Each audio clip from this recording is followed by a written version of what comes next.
Ce jour-là, 20 avril 2021, Idriss Déby Itno, président tchadien au pouvoir depuis 30 ans, décède des suites de blessures reçues alors qu'il commandait son armée dans des combats contre des rebelles dans le nord.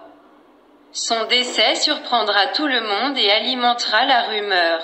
Selon la version officielle, Idriss Déby était décédé des suites d'une blessure reçue dans des combats.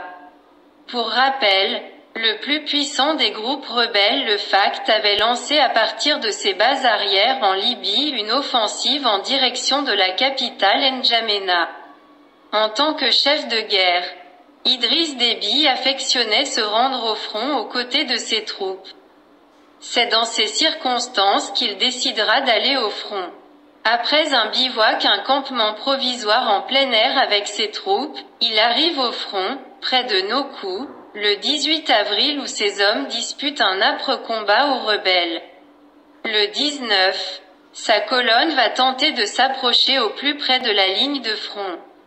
Elle est arrêtée par des tirs d'armes lourdes contre les véhicules de tête. Sorti du sien, Idriss Déby est touché à la tête ou au tronc selon les versions. On décide de l'évacuer vers l'arrière.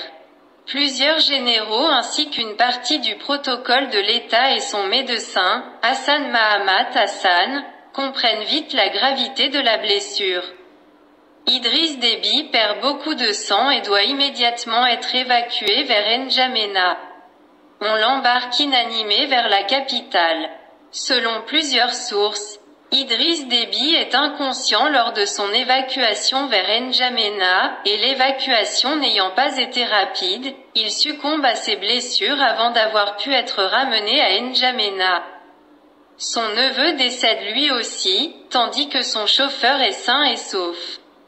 Cette journée du 19 avril donnera lieu aux rumeurs les plus folles partout au Tchad. Le même jour, les rebelles vont diffuser en toute fin de soirée une liste de hauts gradés de l'armée tués dans le même temps. On y trouve le nom du président Idriss Déby Itno. Le lendemain matin, 20 avril. Stupeur, entouré des membres du CMT, le porte-parole de l'armée, le général Azem Bermando Aguna, annonce la mort de Déby et la suspension de la Constitution. Il annonce aussi que la transition est confiée à son fils, Mahamat Idriss Déby. Notons que dans les jours qui suivent, une thèse alternative circulera massivement sur les réseaux sociaux. Idriss Déby aurait été assassiné par un de ses compagnons d'armes.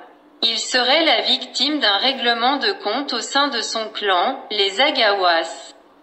Jusqu'à ce jour, il demeure encore des interrogations sur les détails du déroulement des combats du 18 avril, notamment sur le fait de savoir si le FACT savait qu'il visait Idriss Déby. Et de quelle manière l'information de sa présence serait parvenue aux rebelles. Merci de nous dire en commentaire ce que vous pensez de sa mort. Merci de liker aussi cette vidéo et de vous abonner à notre chaîne YouTube.